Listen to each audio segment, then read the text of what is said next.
The honourable member from Thornhill. The Prime Minister gave the Finance Minister a real vote of confidence last week as he outsourced the job that she was supposed to have been doing for 4 years and gave it to a man who's not even in the Liberal caucus.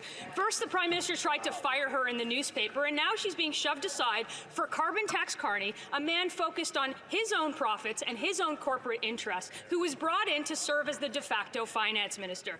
She's lost her job responsibilities. She's lost her credibility. How long will the Phantom Finance Minister endure this humiliation? The Honourable Deputy Prime Minister and Minister of Finance. Mr. Speaker, I am not going anywhere.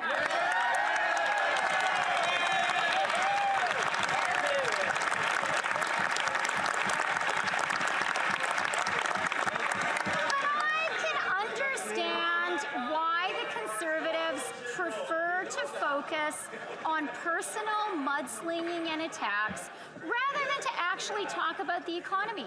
They don't want to talk about inflation because it's been down in the target range for 7 months in a row. They don't want to talk about interest rates down 3 times in a row. All they can do is insult people. The honourable member from Thornhill. Who's going to tell her? She just got a demotion, and he hired a guy that's not even elected to do her job. Does anyone believe that Carbon Tax Carney is going to tell the Prime Minister how to help a family afford groceries as the loudest cheerleader for carbon taxes ever?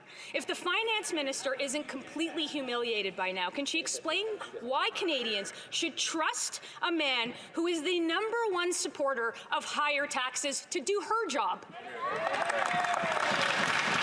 The Honourable Deputy Prime Minister and Minister of Finance. Mr. Speaker, we are seeing more clearly than ever that the only thing the Conservatives know how to do is to level personal attacks and personal denigration.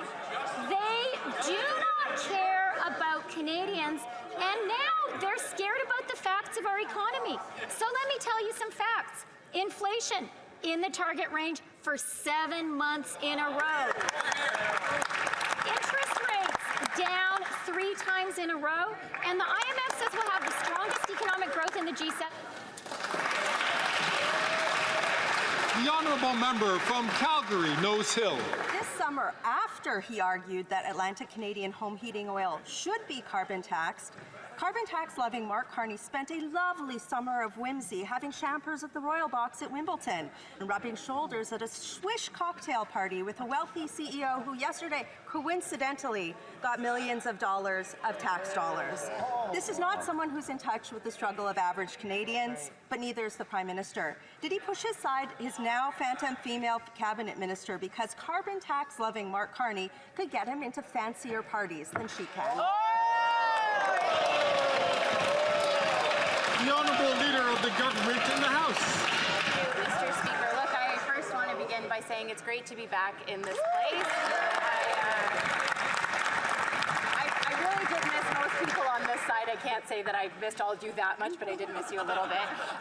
But what I do want to say is that it's just typical from the Conservatives that when they have an eminent Canadian, someone who has given so much to this country, who doesn't agree with their economic vision or their vision at all in Canada, they attack them. Mr. Speaker, we need to be better than this. We need to support Canadians and be grateful when they put forward for public service. Thank you, Mr. Speaker. The honourable member from Calgary, Nose Hill. They're not even letting her answer the question anymore. At a time when so many people are struggling to make ends meet and pleading for someone to fix the budget, I'm struggling to find a reason why the Prime Minister would put an out-of-touch elitist, active archpriest of carbon price profiteering who has massive conflicts of interest in charge of the federal budget while shunting aside his female cabinet minister. What a feminist. Why does the now Phantom Finance Minister have to get approval for Canada's fall economic statement from carbon tax, conflict of interest, Mark Carney? The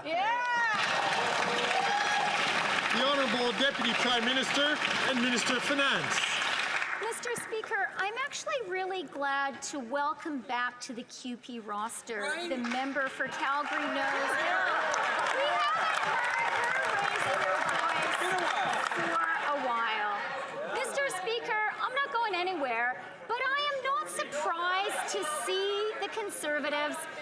continue cartoonish personal attacks. And that is because they are afraid to reveal to Canadians their plan for austerity and cuts, because they know that's not what Canadians want. The honourable member from Peterborough, Kawartha. Mr. Speaker, we have two sources saying the view of some senior officials within the PMO, including Chief of Staff Katie Telford, that the Phantom Finance Minister has been ineffective in selling the government's economic policies.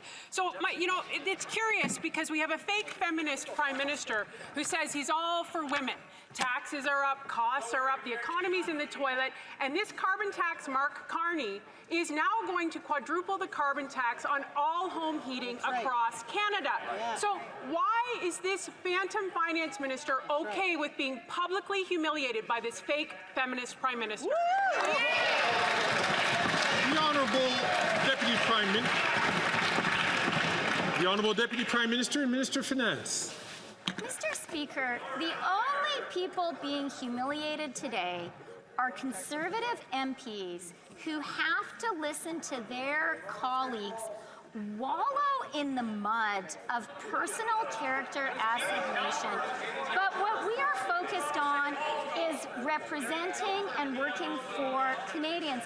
That's why, Mr. Speaker, the real news today is 30-year mortgage amortizations for all first-time home buyers. That's the real news, Mr. Speaker.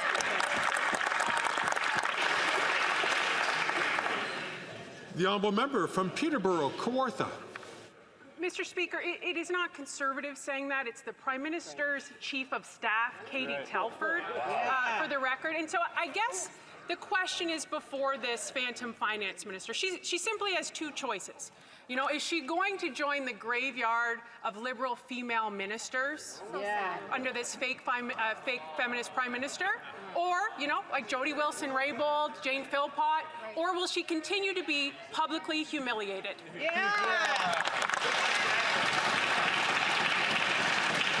The Honourable Deputy Prime Minister and Minister of Finance. Mr. Speaker, what we are seeing today is the Conservatives running away from the reality about the Canadian economy. They are running away from the fact that inflation is in the Bank of Canada's target range for 7 months in a row. They are running away from interest rates down 3 times in a row, the first time in the G7, and wages outpacing inflation for 18 months. The only thing the Conservatives know how to do is traffic in cheap insults. Canadians are a lot better than that.